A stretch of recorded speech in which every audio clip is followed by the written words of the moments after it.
What's up, YouTube? Welcome back to A Waste of Time, where I wasted time once again with another video.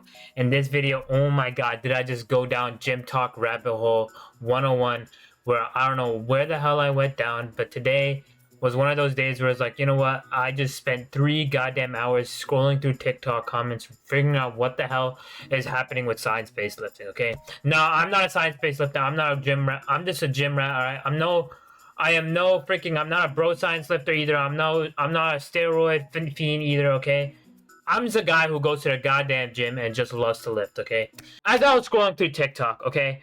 Gym talk at least. This is what happens. This is where everything sparks. It says, little reminder, milking the eccentric on your last rep isn't doing shit for your gains besides cause fatigue. And this guy's name is, I think Trend something. I forgot, Trend Baby. I don't think this guy's not on Trend. He was lifting for 3 years. Backstory of his, he had diabetes, but then recently he took insulin to get the diabetes rid, and he's making hella gains. Proud of this guy. Then this guy named Jay Fitz comes at him, and he says, I generally have no idea why you're giving advice while being completely wrong. Now, I feel like obviously he just came after him, boom, right off the get-go. And then this guy named Clark Kent, he basically says he actually is completely right science principle of motor unit recruitment. That's exactly. This guy Clark Kent made a whole video. Now I'm not gonna go through that video because that's like a whole 3-minute video talking about motor unit recruitment, time under tension, mechanical tension, calcium ions. Do I even know what the fuck that means? Of course I don't. Okay, I'm just in your same boat. Okay, if I can't explain the same thing to a 17-year-old, I don't know how I'll understand it myself. You know, I'm trying to think of if a 17-year-old will understand it. Now, obviously, there's different demographics. There's different age groups. There's different, like, if a 40-year-old, if you talk to a neuroscientist, obviously they would understand or something. So, you know what? I went into a whole freaking rabbit hole of 3 hours figuring out what motor unit recruitment is, what mechanical tension time. I knew, like, the basic understanding, right? And motor unit recruitment, essentially, motor unit recruitment is a process of acting more motor units increase the strength or muscle contraction.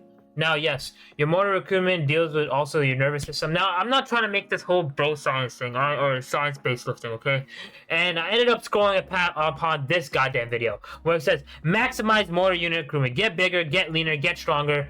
And essentially, what I took from this video, this part right here really struck with me. We're talking about like 70 to 75, 80% one rep max. But in any case, all you have to do is try to accelerate the movement, the shortening phase of the movement. If you try to accelerate it, keep perfect form, you're going to tap into those motor units that were left on the sideline. And this is going to be great for fat loss. This is going to be great for strength gain. This is going to be great for muscle gain. And this is a fantastic review of power. See, now this is like, dude, it gets so like, this is what happens when you get science-based lifting, you know?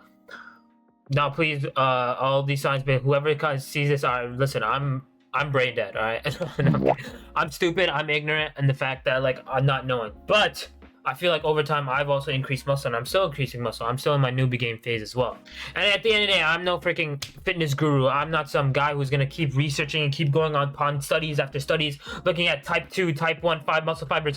What needs motor recruitment unit? What do I need to just target my large motor unit recruitments, my small, even if you guys even know what that means. If you know what that means, it's good for you. And like, also, do I need to target my short motor unit recruitments? At the end of the day, bro, I feel like it all just doesn't matter in the sense that if your form, if your intensity, if you're just going to the gym, if you have your nutrition right? Like, this is why Jeff Nipper, this is why Mike Menser, this is why, this is why Mike Israetel, they're so good because they're so good at explaining, because they explain it in an entertaining way, and they also explain it in a way that makes it sense to a 15-year-old or a 16-year-old can understand. Now, also, and recently, Jeff Nipper did a whole video on lengthened partials versus full ROM and what's really good, what's not. But at the end of the day, and these guys, by the way, were, he took like people who already did lifting for 5-6+ years, right? People who are already experienced lifters, right? And if you're a newbie, bro, just honestly hit the goddamn gym. Eat your protein, get your 1 gram of protein. Don't overcomplicate it. Please don't overcomplicate, especially because the beginning lifters, I feel like, don't need to overcomplicate shit. Because at the end of the day, if you keep lifting, if you keep going, science-based lifting will already be ingrained in your brain, because gym talk, everything on your social media will literally become gym talk, and you'll just learn through day in, day out. And honestly, my opinions on time under tension, I think it's good, right? But it's a balance, right? You don't need to complete when milking the eccentric. I agree. You don't need to milk it to full max, full ROM, or lengthening partials. Look, there's only like a 1% margin difference. Is that a significant difference for the bigger base lift, like 5 years of training? Yes, I guess it is. But for newbies, and at the end of the day, it doesn't matter because you're still gonna gain muscle that regardless of what you do. I think what makes it amazing is if you just find what's worked for you. You know how they say, oh, hammer curls got vaulted. But bro, if you love doing hammer curls, then keep doing it. It doesn't matter. Yes, maximize muscle gains. But again, you gotta maximize your overall well-being, your mental. Like, will you keep going to the gym if you maximize your muscle? Are you gonna have fun doing that workout? Keep doing the same workout, work you days in and day out. Are you gonna is it gonna make you keep going to the gym, or are you just gonna get bored? You know, you gotta think about it mentally too. Is that maximizing your muscle gain, right? Maybe scientifically, sure, but mentally, is it? You know, that's why I said switching up your working out routine, switching up your lifestyle, switching up your programming. It just makes it fresh. It gives you a fresh mind, fresh set, and that's why, you know, that's why people end up doing hybrid training or, you know, endurance training, because they love doing that. Then that's fine. That's completely fine. Everything is gonna build muscle over time as long as your consistency. Consistency is key at the end of the day. I know I'm just bullshitting basic facts, but at the end of the day, I want people to understand this, because as a newbie, I don't like. Even me as a newbie, just as a newbie perspective, right? I look at this and I'm like, oh my god, I just fell into a deep cycle of mechanical or MUR, which is maximized molecular system, calcium ions, which I don't even want to go into. Maybe that's just me being ignorant. Yes, it's me being ignorant, and time under tension, and then obviously mechanical tension, and knowing the velocity between shortening partials, lengthening partials, and how mechanical tension plays into that. Now, see, it just becomes so much jargon, right? Jargon is not even the word. It just becomes so much. It's overwhelming at the end of the day. It's overwhelming. Now, again, it's me. Yes, it's me being ignorant, maybe being naive. But at the end of the day, muscle growth is just built through three things: your eating, your sleeping, which is your recovery, and your freaking intensity. All right. No matter if you milk the goddamn eccentric. Now, eccentric is basically like, you know, when you suppose you're doing a bicep curl, the negative, the one you're going down, that's the eccentric, right? And there's a balance between it, right? There's a bit balance between, oh, how much should I do it? Like, how many time? That's where time under tension comes. How much time should I be under that movement, right? And you can argue 3 to 5 to 2 seconds, right? But at the end of the day, if your weight is going up, if you're increasing muscle, if you're looking over time, and I'm talking about like a year, 2 year, 3 year training, if you're just looking bigger, then you know you're doing something right. If you're progressively overloading, at the end of the day, it's all about progressively overloading, which that means is that your reps, with your form being good, I think 6 to 8 rep range is good, honestly. Maybe even 4. People even say 4 to 5 rep range is good, but maybe even 10 to 12. All right. Again, high volume, low intensity, you know, there's been a new shift in that. And honestly, that's good too. But you have to do your own self-study. I've preached this so many times. You try yourself. Some people don't like doing low volume because they find it like they don't feel fatigued as much. And it's fine. Do higher volume. Do things like that. But then find something that'll fatigue. Now, fatigue can be defined in like what? Fatigue in your endurance, fatigue in your muscle. At the end of the day, you're going to be doing both. As long as you go to failure. Whatever it is, bro. Look at Lex Little. Look at all these natties. Through their time, 7, 6, 7 years, 8 training, they got really good muscle. Now, obviously, I'm just looking at it from I'm looking at it from a newbie gain perspective. Now, if I'm maybe down the line of 5, 6, 7 years of training, I'll look at things differently. And I think that's where, like, you know, having an open more mindset on like, okay, what will really give me that 1% chance? And yeah, go overboard and really deep dive into that. But at the end of the day, bro, it's like you gotta find a balance between bro science, science-based lifting, and egoing and optimally doing things. Because you look at yourself and then the question arises, what's a natty limit? You know, and as a natural, what's the limit? Now, a natty limit, right? I think a perfect example of someone who describes a good natty limit. Look at TNF. That guy's way older. He's probably, I think he's in his 30s or something. But dude, he's big. He's still growing muscle over time, even if it's maybe 1 pound of muscle per whatever months or something. But the limits is in your mind, okay? Now, there is you can argue that when maybe you get 40, there is studies that say that 43 or 42, your muscle starts to decrease a little bit. But look at it this way, bro. What if you still look jacked in your fit? Like, look at the jacked 50, 60, 70-year-olds, bro. That's still inspiring even for me as young, even if I look big or younger. But what if I don't sacrifice? Like, this is why Roy's coming, right? What if I just look even like I can look lean and aesthetic even when I'm older, bro? Like, think about it like that, because just think about it in a different type of mindset. But a natty limit, yes, there will eventually be a natural limit because age will come into play. But how do you define a limit? All right, limit in what? You're just your muscle, or a limit? I look at it this: it's a limit in your mindset. Okay, that's what the true limit is. Because you can still look lean and aesthetic when you're older, bro. You don't gotta have so much muscle. Most people are like, I don't want to look freaking like I'm abnormal, you know. Um, just when I'm 60 or 70, I still want to look lean and shredded. Just look like, I don't even know who's a good example. It's like some famous actor, right? Who knows? Mostly them on roids, but like even like other people who just out on the street, I just see some lean jack guy. I see a bodybuilder at Club Fitness, and he's just lean and jack. That's how I just want to look. So yeah, that is the limit. And yes, the only way to find muscle growth is if you're progressively overloading, and I agree with that. That's like just bread and butter, progressive overloading. If your weight's increasing with the same amount, with the good form, if your weight's increasing over time, suppose you do 2 sets of 6 to 8 reps of something, and you just increase the reps, or you increase the weight and you can do 6 reps. Suppose you do 8 reps one time, but then you increase the weight, then you do 6 reps, and then that weight becomes 8 reps over time. That's progressive overloading, where you just increase the reps or increase the weights while doing the same amount of reps, right? That's, as long as you're doing that, you know you're growing muscle. That's basically it. Now, milking the essential, you can go down like saying that, you know, your motor recruitment system and all that. Again, you know, a lot of the times these studies, now I think studies from the 1900s are still valid. You know, you can't, the laws of physics and stuff like that, it still can be applied today. Like Mike Mentzer's, a lot of Mike Mentzer's, what he taught is now being preached today, right?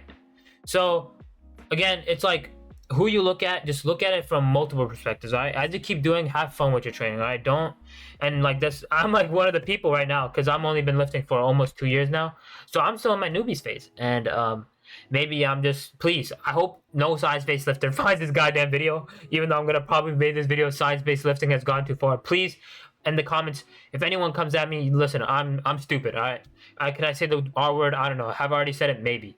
But I'm just saying, at the end of the day, just don't get over fixated or hyper fixated on this thing and make you more confused than people already are nowadays, especially with this whole science-based lifting coming. But again, just progressively overload. This is increasing your weights and having the same amount of 6 to 8 reps, whatever volume do, whatever it is, just increase weights with good form. Okay, that's what it is. And then eating right, clean and healthy, and bulking. When you bulk, lean bulk. All right, look up what lean bulking is if you don't know. Just 200-300 calorie over your maintenance and shit like that, man. But again, it's just that people are making it seem out to be, and I feel like a lot of times people agree, and people are agreeing on the same things, but they're disagreeing on the small little factors, the small things. And the small things, yeah, maybe they give you the 1%, but at the end of the day, bro, you can argue that, oh, perfect form, but what if the machines you have around you are not the most optimal? Now you got to use what you're given, right? Again, your form might not be the best, or your form might be the best, but is the machine making your form, like, you think your form's the best, but is that machine making it to where you're limited from your form? You know what I'm saying? Suppose you do like chest flies, but seated chest flies is actually what makes you, if you find seated chest flies better, that makes you get full ROM or full freaking stretch, right? Compared to just standing chest flies, right? And you still get full ROM and full chest, but your legs are starting to move, you're starting to fatigue, you're starting to feel fatigue and that. So you just test things out. Again, it's a trial and error. Gym is, that's the beauty in it. It's about figuring things out yourself. It's about doing your own self-study. Again, don't come after me. I don't know what I'm trying to say here, but I just want to, as a newbie, as a guy who's been lifting, as a guy who's just going to the gym, and a gym rat, as you can say, just go hard, go to failure, and don't let things overcomplicate you. Now, again, I'm obviously learning myself about more unit recruitment, and like people are saying drop sets don't matter, you know,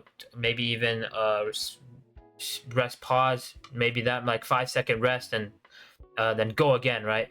And some people say 10 seconds is like, that's the optimal time in between a set, like 10 seconds. I don't know, there's so much information out there. Now that can be used for good or bad. That's why I think Sam Sulek says a good point. He's like, you know, there's so much information out there that to the point where it's like some stuff is just junk information, but some stuff is actual like beneficial information. Now that's also the beauty in it. You figure it out yourself.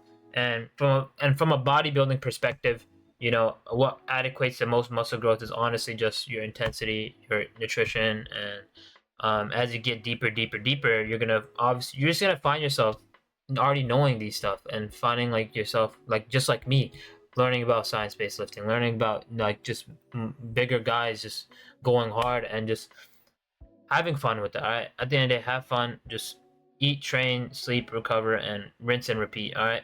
I don't know what I would try to say. Maybe this is a whole lot of yap again, but like I said, the easiest way for people to understand is if you can explain it to like a 14 or 17-year-old, and that's why Jeff Nippard, Mike Menser, or sorry, Mike Izzetel, even Greg Duchette, they're like the best at explaining. Like Greg Duchette, go harder than last time, like literally. Again, no hate to Clark Kent, no hate to Jay Fitz, no hate to even Trend Baby, all of them, bro.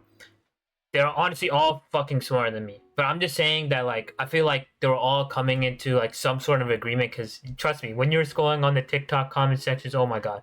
They're rambling about, you know, time under tension, mechanical tension. And they went into history about calcium ions, MUR, motor unit recruitment, eccentric overloading, shit like that. And then, like, studies on, like, some theories and shit. Now, as just a gym rat, just look at the comment. By the way, mind you guys, these guys are just more jacked than me, so clearly they know what they're talking about right now. Again, it's like I feel like you guys are just arguing for the sake of arguing, and you guys are just agreeing to disagree. But at the end of the day, we all can agree on one thing, okay?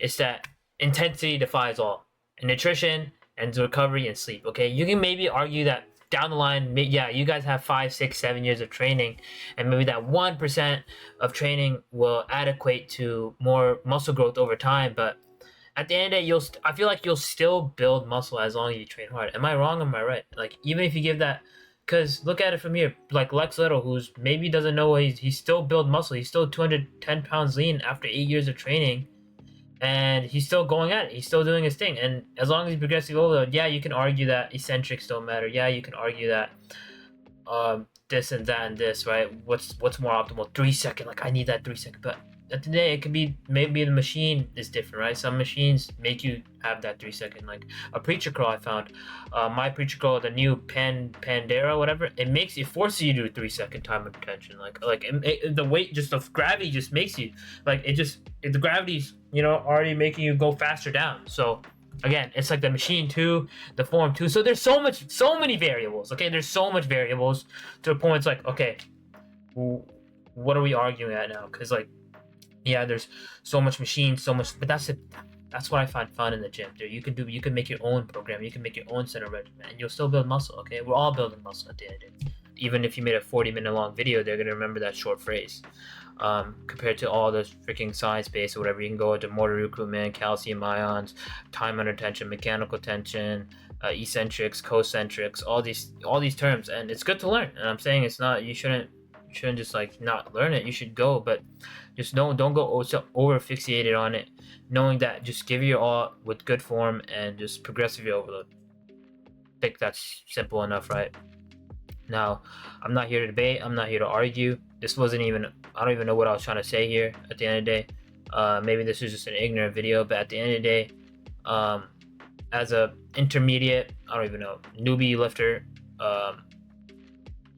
just do your best, keep going, keep striving, and day in and out, and just don't go into a rabbit hole of gym talk ever again like I did, alright? That's just gonna make you freaking become more confused than last time. But yeah, again, just go hard, alright? Peace.